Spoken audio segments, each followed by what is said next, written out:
Welcome to the real journey of the entrepreneur. The journey of any entrepreneur begins with a decision, then writing down your vision, then the execution of that vision. It is not for the faint of heart. It is for those who understand how powerful your mind is and that you can truly create the life that you deserve. It does require a unique formula that includes belief in yourself, a lot of consistency, connecting with an OG, a lot of tears, missing out on a few events and things, and taking a whole lot of risks that will allow you to see your vision and dream come to pass. This journey of the entrepreneur is from the perspective of a wonderful mother, a business owner, whose goal is to break generational barriers and normalize the process of wealth building and financial wellness through entrepreneurship, all while creating a social and give back along the way. I am sharing this journey with you and invite you to share this process with me. Let's do this together. It's my own, but you have to feel comfortable to own it. Yeah, absolutely. Right? I will always support you. Thank you. Well, hello there, good people. I am so excited to have you join us for another phenomenal episode of The Journey of Entrepreneurship. We love to talk to courageous entrepreneurs who have taken these steps of faith to materialize their goals and dreams. I can tell you that the realness of stepping into this space of being an entrepreneur full-time, part-time, as a side hustle requires a particular mindset combined with having a blueprint of trial and error. Do not think that for 1 second that when you make the decision to step into this space of being an entrepreneur, that everything, you snap your fingers and everything will just appear. I can assure you that I'm to myself am on this journey of entrepreneurship. I am the CEO of 11375. We serve as business matchmakers to help support the business community and essentially serving as community connectors that provides resources to help to grow and maintain sustainable businesses. I did not start in this space overnight. It has taken me almost 7 years to get to this space, and I'm excited to have had the idea and to be consistent in this space. I can tell you that it is not easy. The business is certified to work and serve community through the government contracting space. We are also business coaches and also serve as community connectors in a space where we provide what we believe social impact. And so I am excited to walk on this journey with you and share that, the process is one that requires discipline, requires a mindset, and also a vision and a plan. But guess what? I do not join this space today alone. I am really, really excited to have a fellow entrepreneur. And no, I am not a full-time baker, not at all. But my next guest is. And I want to welcome to those who may be interested in the culinary experience as a baker, an executive baker. I hope I'm saying it correctly. But if not, I will be corrected. I just know that I like sweets. Can't you tell? I'm a sweetie. I love it. But anyway, enough about me. I want to welcome our guest, who is the CEO and owner of The Sweet Spot. Enough about me. Hi, Anrika. Hi. How are you? I'm good. How are you? I'm doing amazing. Amazing. So may I share my little two-minute pitch or less about how awesome and amazing your food desserts are? Of course. Thank you. So Anrika came came to my aid in a clutch. Like when I mean it was like super, super last minute. And I needed to have some cupcakes made for an event that I was organizing. And I could not find anyone, right? So the good old social media, right? The good old social media allowed us to be able to um, have this exchange experience, right? So I sent a message. Can you please bake me some cupcakes that were sunflowers, right? Now, I have to tell you, it was literally within like a 2-week period. Now, when you just as some FYI, right? Do not do what I did. I think that was it was not it this was me pressing my luck, right? Because there are things that are needed to prepare for orders, right? Doesn't matter what it is, right? But I lucked out and the cupcakes were amazing. They were delicious, they were moist, they were pretty. They maxed my I sent the photo. Can you do this? And it was like, yes. So I want to publicly thank you Oh, for first of all, they were pretty. Secondly, they were delicious because you don't want it to be pretty and dry. That's a thing. yeah. Not pretty and dry. They were pretty and they taste good. So salute to you for the work for coming to me in a clutch. I do not encourage Please that. don't do. So and don't do that. Don't do what I did. Do not follow in my footsteps. It was a very rushed meaning on my part because that is I didn't want to go to the supermarket. You Yeah, wanted something really that matched the decor. So thank you you're for welcome. doing it was some years ago, but do not do that. Please and thank you. So, Enrika, tell us a little bit about your business, who you are, and why you got started in this space owning this sweet spot. So, I own the Sweet Spot. It's actually a rebrand from my original business, One and Only Cakes. Hmm. And I started off being in the culinary field literally in high school.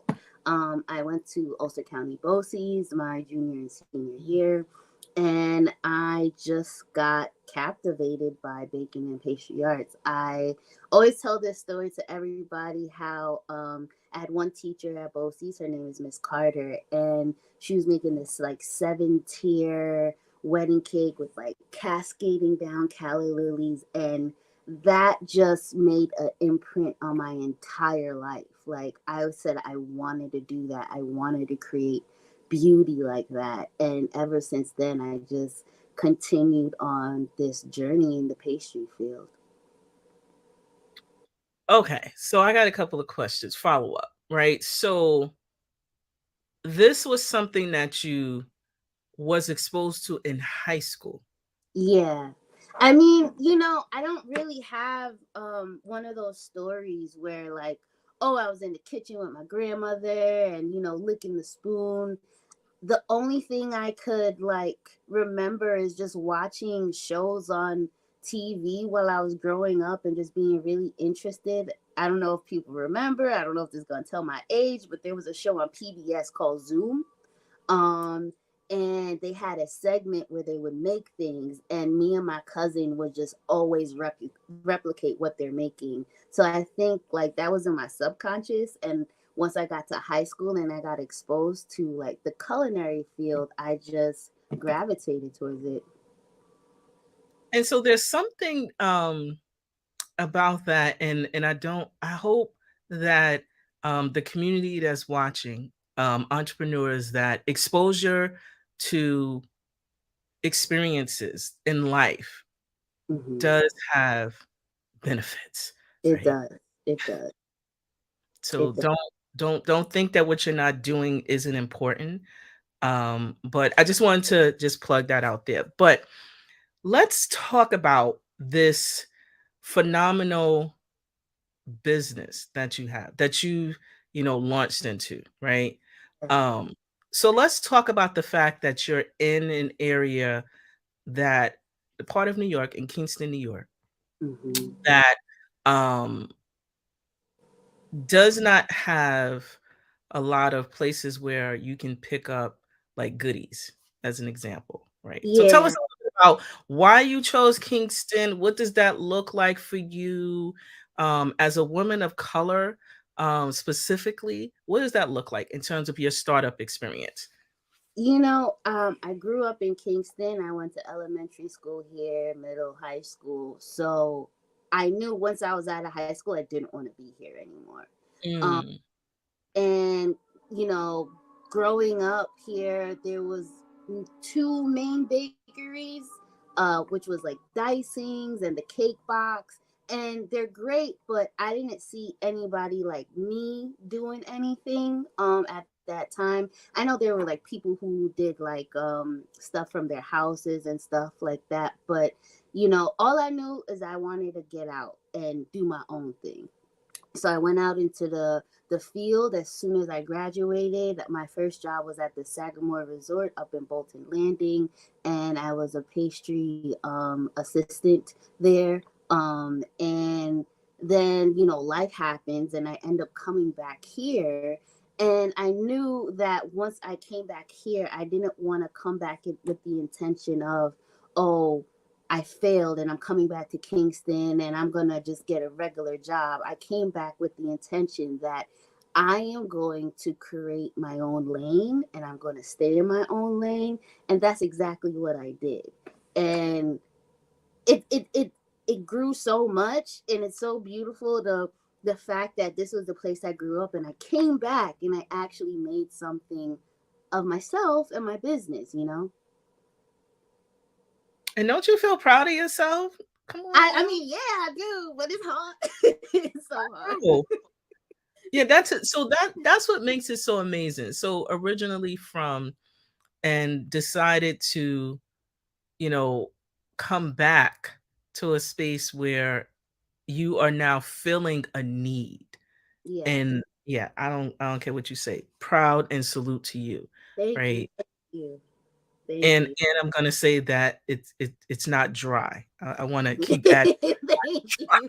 it's not dry. So let's talk about like startup costs, right? Because Mhm. when you're thinking about entering into this space, right, of starting your business, specifically within the culinary um, pastry industry, right?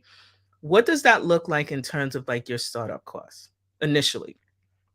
Well, initially, I'm be honest with you, I did it in the wrong way. Even with my knowledge of being, going to Johnson and Wales University, I got a bachelor's degree in baking and pastry arts. I still didn't have the knowledge to run a business. I knew Mm. I wanted to have my own business, but I didn't know what I was really doing in that aspect. So I just started a business out of my parents' home, not even thinking about tools and inventory and equipment that I really need. So I didn't even know what my startup cost was because I was just dishing out whatever I need and, kind of doing what I had to do. But it's really important to have a plan first, like whether it's your business plan where you have your cost of equipment and inventory or how much you're going to be spending out to have a goal to go to. And I messed up on that part. But I'm still learning. I going into this rebrand, I did do a startup cost and what I would need for equipment and inventory and on things that I didn't even think I needed to put in, like cups or just how much chocolate I'm going to use a day or something like that. So all of that is important. How did you get the word out when you first started? When I first started, I literally started my business having a tasting party. What I would offer, what I'm gonna have for the holiday, for like a holiday menu, and I would invite people to come and taste and place their orders for the holiday. And word of mouth and social media definitely helped my business as well. But I feel like those tasting parties was something that really set me apart in the beginning. Hmm. So that's a great marketing strategy for those who are listening. You got to think outside the box when it comes to your specific product or service. So I really like that. And next time I want to be on that list of tasting. I'm Yeah, just putting in I, there like when um, you have. I want. I want to. I just want to. Look at me, my my my tummy is like yes for the sweets, but no, you can't have the sweets. But anyway. Um, so thinking about so you did your marketing through traditional and non-traditional, right? mhm. So, the tasting I think, is really creative. But also once you started to get business, right? Because there's always like, that start when you probably have like one or two, then you have what did that look like for you? And how fast did it like grow essentially based upon the moistness? And I'm gonna emphasize this. Y'all probably gonna be like, this lady is crazy. I don't like no dry cakes. The moist and the taste of your cakes. um, when I finally like received the influx of people for my business, Mhm, it was amazing, but it mhm, also was very difficult for me. I am the only person in my business. I am my marketing team. I am my representative for, emails. I'm the baker, the decorator. I'm doing it all. So it actually, the lesson I learned is I need help. Like, I need help to move this forward. And it was very hard to keep up with that influx of people. And I feel like I actually lost some people because I was just taking too much on for myself. And that really stuck with me. And I refuse to do that again, because I know I have a good product and I pride myself on customer service. So when that was happening, a lot of that went down.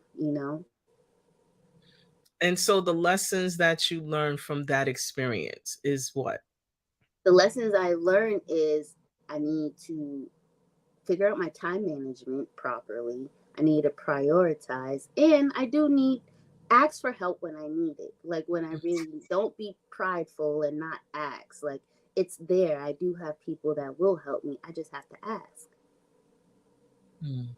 Very, very true. Very, very true. So I want to ask, leading into your start, you're in business, and now you decide that you want to rebrand.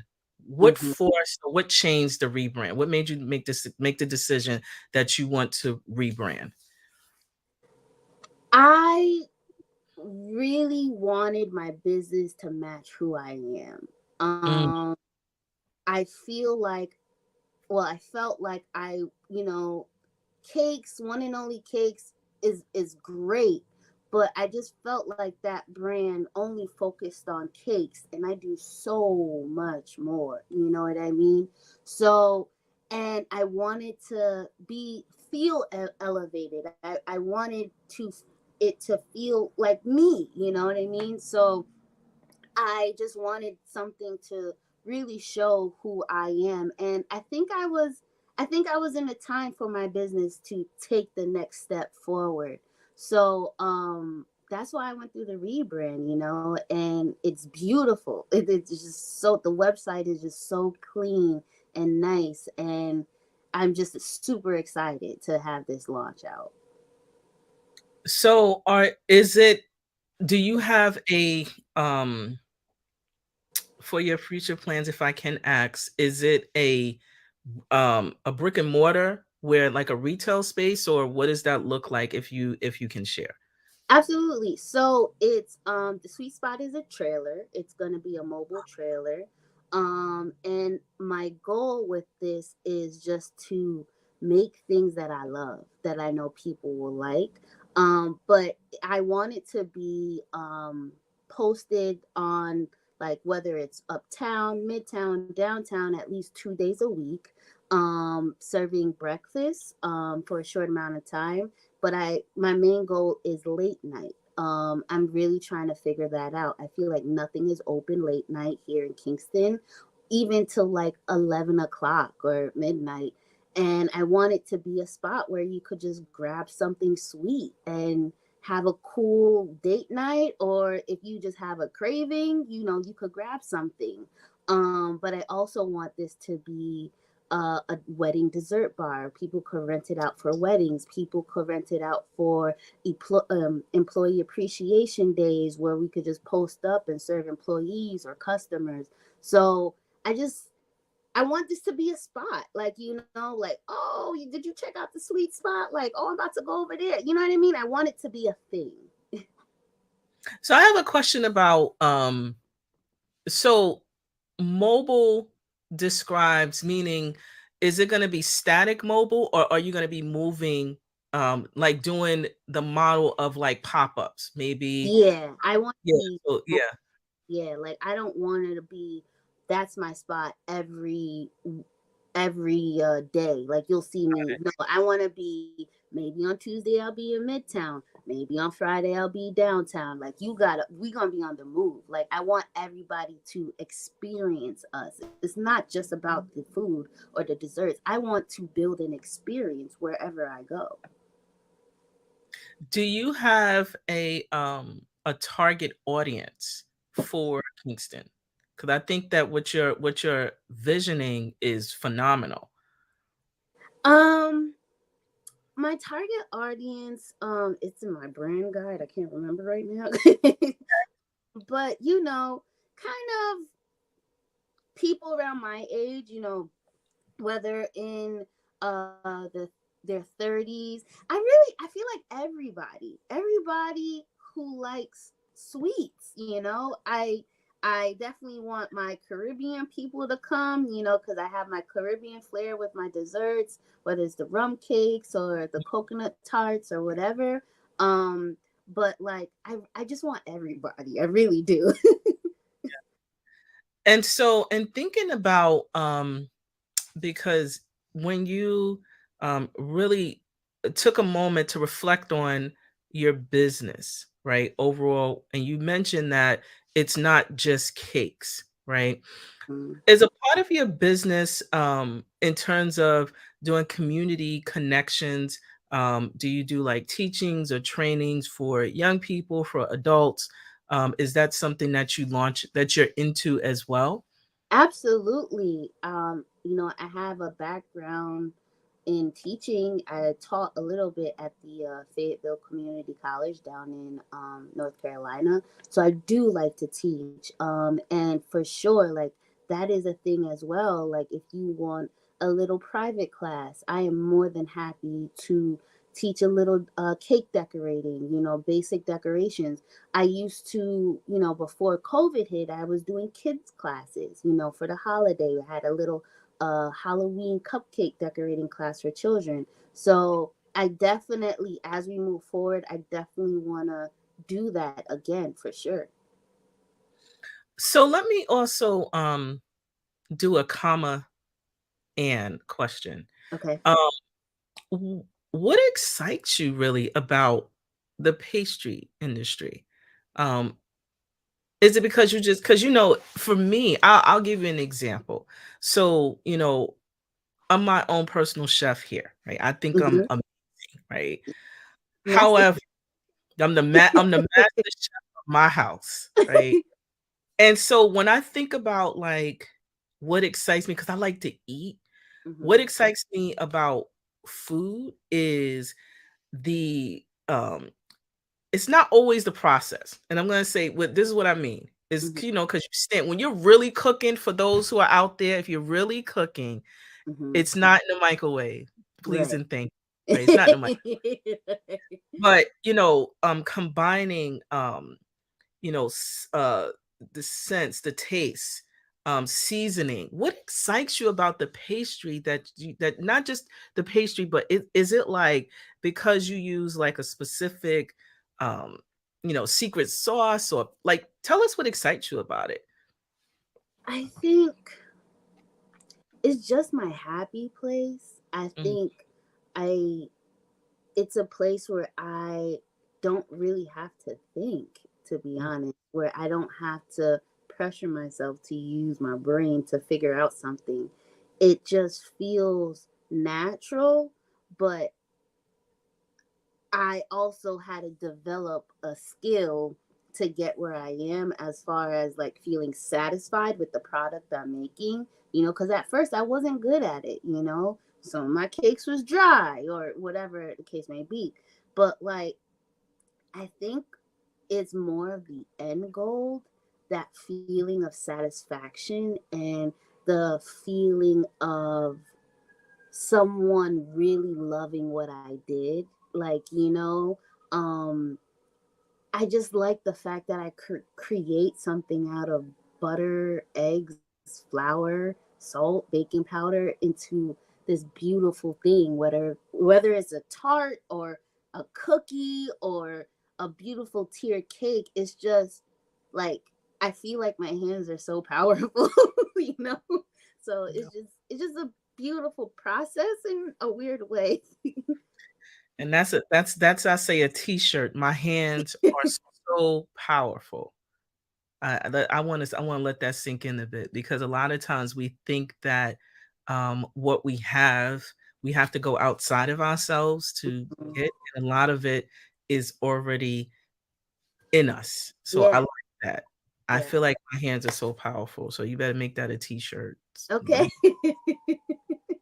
Know how we love our Me language. too. So Um, I'm curious about, what your so we have the mobile truck Yeah. that's, in the works. Uh, Yes. what are the do you have any other plans, for your business, or better yet, advice for those who want to step into this culinary experience that you have, um, pretty much been trailblazing? Oh. um Advice in the culinary.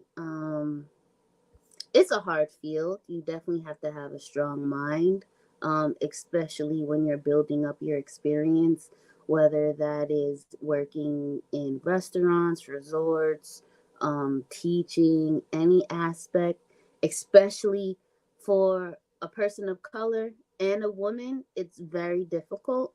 Mm, Um, so I know a lot of people who go to school be like, "Oh, I want my own business." There's a lot of work that you have to put in before you even get there.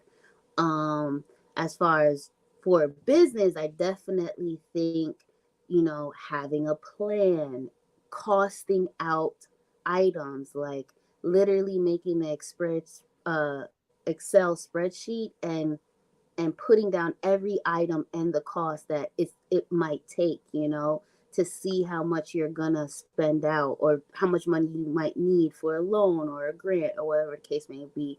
Just being smarter about going into something so big.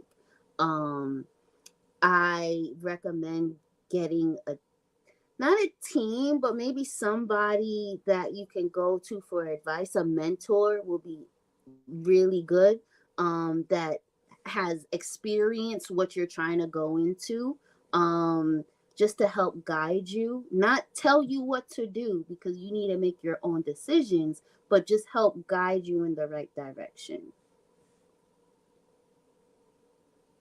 So you are essentially saying that they need to not just show up, with ingredients from a supermarket and just start. Yeah, don't So you do that. gotta have a plan. Yeah, a plan is really important. And I mean, you could do it and try to show up, but I started my business in 2013 in the Mm, basement of my parents' home. It's 2023 now, and I'm just, getting somewhere. You know what I mean? So it's a lot of work. It's consistent, persistent work. I never stopped, mm. and that comes with its pros and cons because now I feel kind of burnt out, but I Mm. also finally seeing something with my business. So yeah. There's some sacrifice that comes with our dreams. Mhm. And Mm. I'm not saying for us to burn out, but it does happen a Yes. lot. Mm-hmm. A lot. It It does does. happen. For sure. There's a lot of sacrifices. You're not gonna be able to, go on them trips all the time with your friends, and they you and all that. You're not gonna have the money, one. And if you're in the restaurant world, you don't got weekends off. Mm-mm. Like, so it's a lot of sacrifices, a lot of your personal life that's been sacrificed. But again, if you plan in the proper way, you might not have to, you know, do all of that. So it's all about planning. Mm. And you just preached a word, a word. So, as we wrap up our show, I usually ask some rapid fire questions about industry related. So, let me know if you're ready. I could just roll them off and ask. I'm ready. All right. So, what do you do in your downtime? I love to relax. I love to sit. I love to lay and be wrapped up in a blanket and watch a good show. Mm, all right. All right there, Twinkle Toes. All right. So, which do you prefer to eat, sweet or savory desserts? I love savory. I love savory desserts. I definitely prefer those over sweet. All right. Cupcakes or cake pops? I despise cake pops. I hate them things so much. I love a cupcake all the way, all the way. Mm, them cupcakes, cake pops. Ain't going with it. So, cookies or brownies? Ooh, that's actually a hard one. Mm, You know what? I'm gonna go with cookies because I don't mm, like everybody's brownies. I do like brownies, but not everybody is hit. Like I like my brownie. I don't like a cake brownie, if you know what I'm saying. I like a nice yes, fluffy brownie. So a yes. lot of people don't really be doing that sometimes. So I'm gonna go with cookie. So I guess we just need to come to you. That's period. Yeah, Um, exactly. I love my brownies. yeah. See, there you go. What's your favorite cake flavor? Ooh, favorite cake flavor. I love a good strawberry shortcake. So like a Mm, vanilla cake with the macerated strawberries and whipped cream. That's like a classic for me. It's not too sweet, very refreshing. Um and I think that's it. I really love a good strawberry shortcake.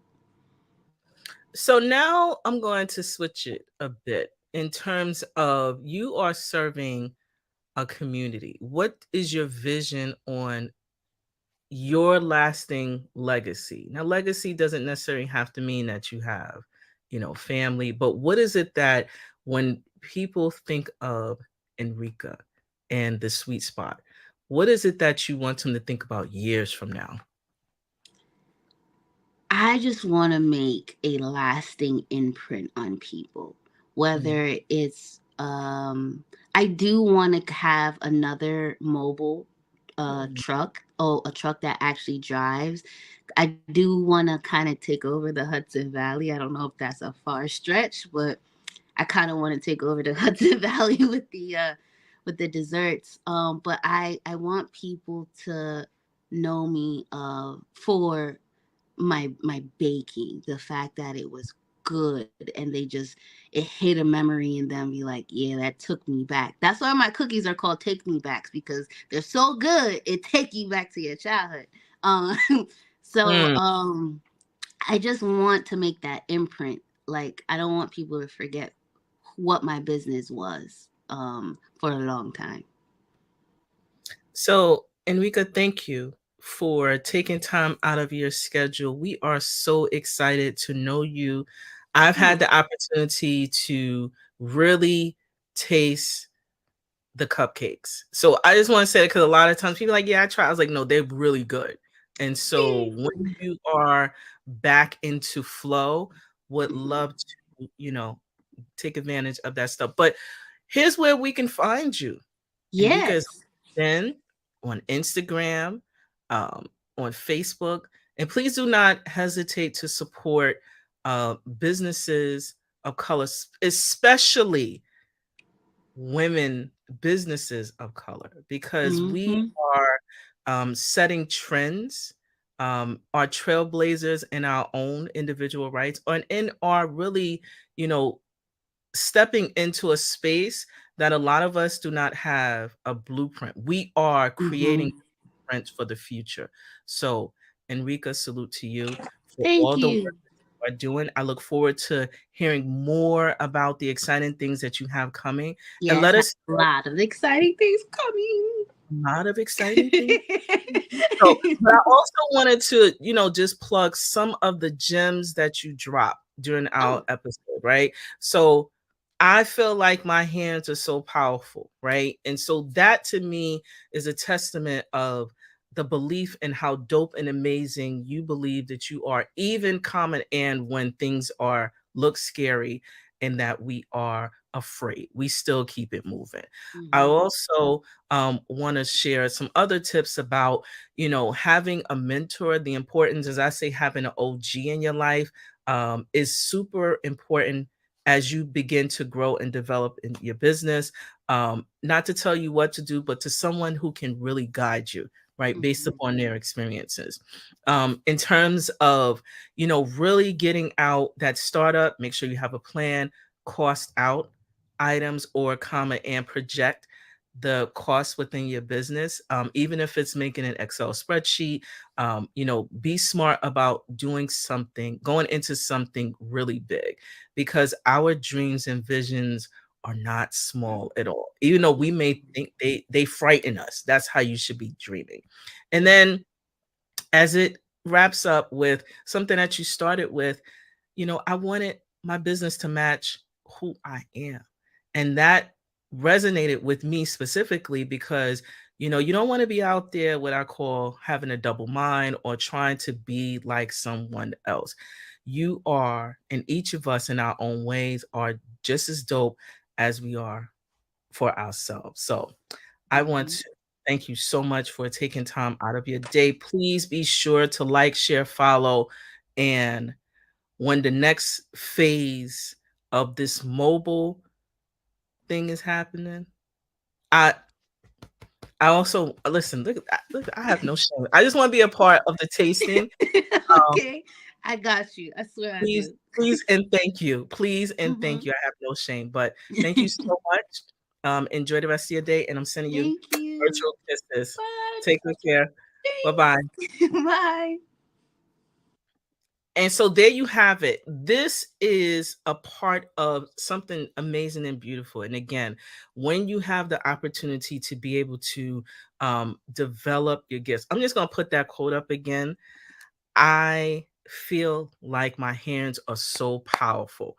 I don't care that language in itself is so it just triggers something within your mind. At least for me it does, that we all have the ability to be able to create something. Now I'm going to say this, that your mind is your biggest flex, right? And so, Enrika mentioned about just feeling the your hands are so powerful. Enrika is using creativity through hands, but also through mind and seeing and vision. So I definitely want to just keep that up there because that is something that resonated specifically with me. So don't forget to like, share, and follow, because that becomes really important when we are entering into the space. Marketing, word of mouth becomes how we help to build our dreams. We're not just trying to take you for a ride and take you for your money, but that's how we are building our dreams. But also, I like to share, right? So I am one who shares. I want to ensure that if you are interested in being featured on the Real Journey of the Entrepreneur or buying ad space, please do not hesitate to call or email us. We're excited to partner with you as a portion of our proceeds helps to fund our youth academy. So please do not think that we're doing things just because. There is a definite and direct cause as to why we have our ask. But also, I will be shameful if I do not share about some of the additional resources that are available. We have the Full Circle Business Brunch experience that's coming up on April the 8th. If you are interested in learning more about, the resources that we have as startups, I can think about, hey, this is how I started up, but I also needed like business compliance, wellness practices, thinking about the opportunities to network. We're excited to announce that we have partnered with a digital networking partner in Popple, who will be providing resources about the benefits of going into spaces. If you don't have a physical business card, the importance of having a digital card, and also to be able to network. So please do not hesitate to check us out on April the 8th. Also, I will not leave you without sharing information about our business, 11375. We are here to support your business goals and your needs. We are in the space of providing resources and sharing resources with our community, specifically those who are business owners just like us. So I want to thank you so much for joining another powerful episode of The Real Journey of Entrepreneurship. Please do not hesitate to like, share, and follow us. But on that note, I will see you again soon.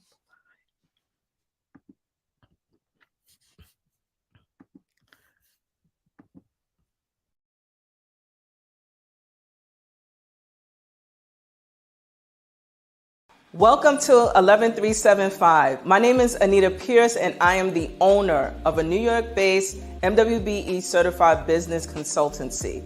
We focus on business education for startups, and we also connect mid-sized companies, corporations, community-based organizations, and government agencies to foster affordable solutions that will allow your business to flourish.